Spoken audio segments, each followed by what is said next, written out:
After 9 months overseas, I returned home to my wife and newborn daughter. Everything seemed perfect until our loyal German Shepherd started acting strange around the baby's crib.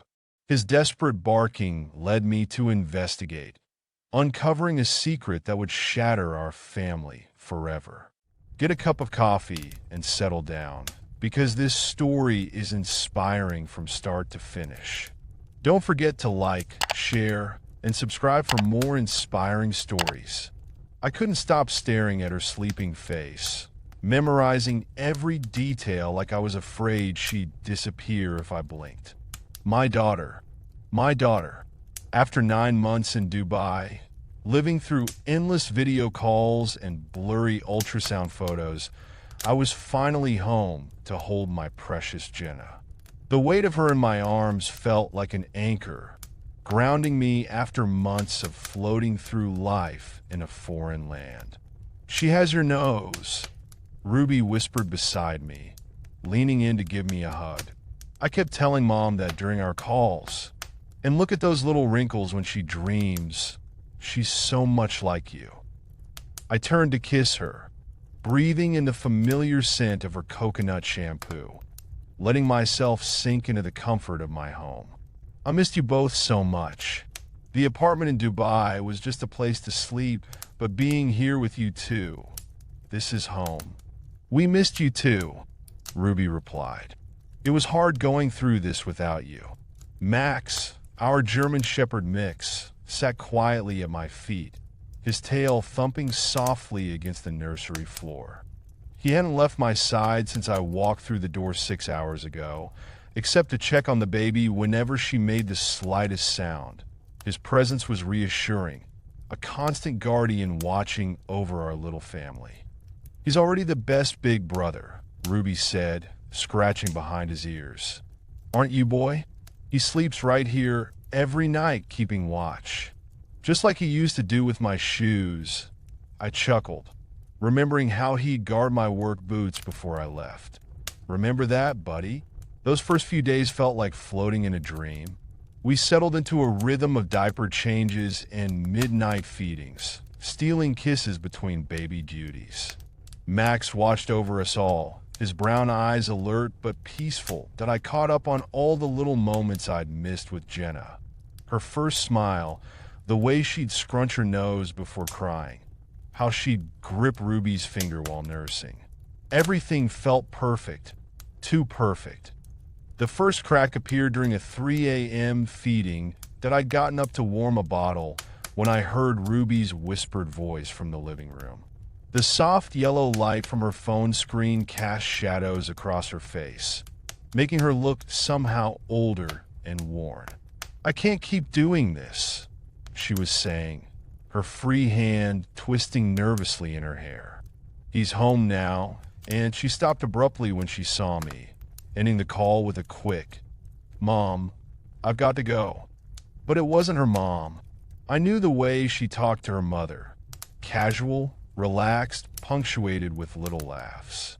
This was tense and guilty. The way she wouldn't meet my eyes as she hurried past me to the kitchen twisted something in my gut. "Everything okay?" I asked, trying to keep my voice light, though my heart was already picking up speed. "Just Mom being Mom," she said, but her smile didn't reach her eyes. "You know how she worries, especially with the baby and everything." I wanted to push, to ask why she needed to have these conversations at 3 a.m., but the baby's cry cut through the tension. Ruby practically ran to the nursery, leaving me standing there with an empty bottle and a growing sense of unease. More calls followed, always hushed, always ending when I entered the room. Ruby started taking her phone into the bathroom during showers, something she'd never done before. She also started spending hours in the nursery just staring at the crib. Then came the bank statement. $15,000, Ruby. I held up the paper, my hands shaking. What baby supplies cost 30 grand? The nursery's already overflowing. I needed to be prepared, she stammered, gesturing at the towers of diapers and wipes stacked in every corner. You were gone so long, and I panicked a little. First time mom stuff, you know. Panicked? Ruby, this is a huge chunk of our savings. And these receipts, I shuffled through them, my stomach churning. Baby clothes and size 2T? She won't wear these for at least another year. I got carried away with the sales, okay? She snapped, snatching the receipts from my hand. Why are you making such a big deal about this? Don't you trust me? I wanted to believe her. God, how I wanted to believe her. But Max knew better. He'd started camping in the nursery with Ruby whenever she sat there. When Ruby wasn't holding Jenna, Max would constantly prod her with his muzzle. He also started whining at the crib. The same crib where he'd been so calm before that he'd pace, bark, and stare at us with those knowing eyes. Sometimes, late at night, I'd catch him pawing at the base of the crib, as if trying to show me something. He's just being protective, Ruby insisted, but her voice trembled. Dogs get weird sometimes with new babies. The internet says it's normal. But this wasn't normal. This was Max trying to tell us something. I felt it in my gut, and deep down I knew what it was. I just wasn't ready to face it. One night, after another of Max's episodes, I waited until Ruby fell asleep and slipped into the nursery. Max followed, rushing ahead as I approached the crib. The moonlight streaming through the window cast strange shadows across the floor, making everything feel surreal. "What is it, boy?" I whispered, running my hand along the crib's wooden frame. "What are you trying to tell me?" He whined, nosing at the mattress. With trembling hands, I lifted it, and there was a pregnancy test a positive pregnancy test, and it was recent. The date on the digital display mocked me with its clarity.